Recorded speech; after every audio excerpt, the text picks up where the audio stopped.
Днескашното видео ще ви го направя от едно място в джунглата, откъдето хората тръгват за рафтинг.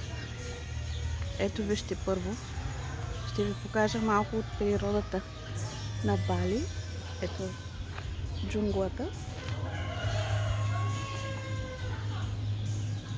И сега започваме четенето.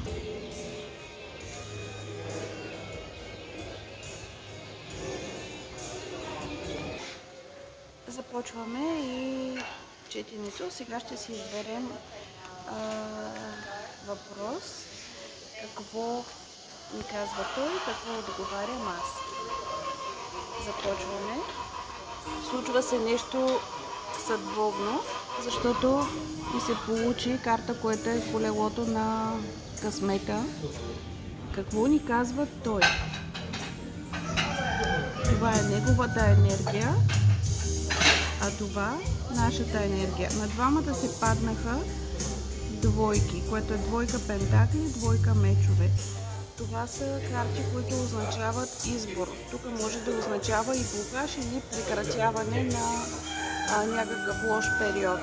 Общата енергия, която е между двамата, това е Луната. Но тук на този дек Луната е като таинственост, като женска енергия, като фертилност, зачеване и все хубави неща. Просто тази карта не е с лицето на другите карти. Той е в състоянието на изчакване, на взимане на нови решения и на това той да направи себе си стабилен.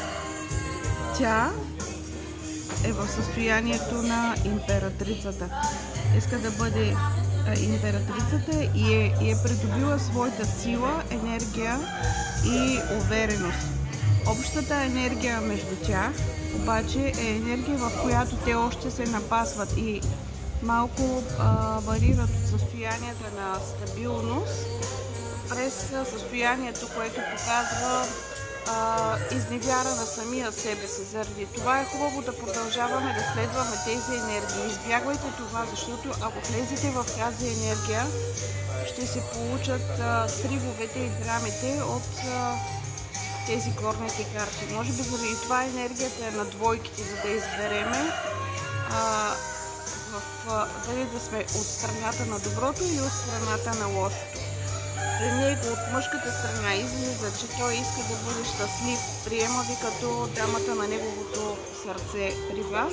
Това е съдбовно, това е щастие, това е любов, това е спомени и Вселената ви казва да, всичко, което желаете, всичко, което сте пожелали, всичките желания, които имате, ще се изпълнят при вас. Това е картата, на общата ви енергия, която ви обединява. Това е картата на влюбените, така че изберете правилното. Не влизайте в конфликти.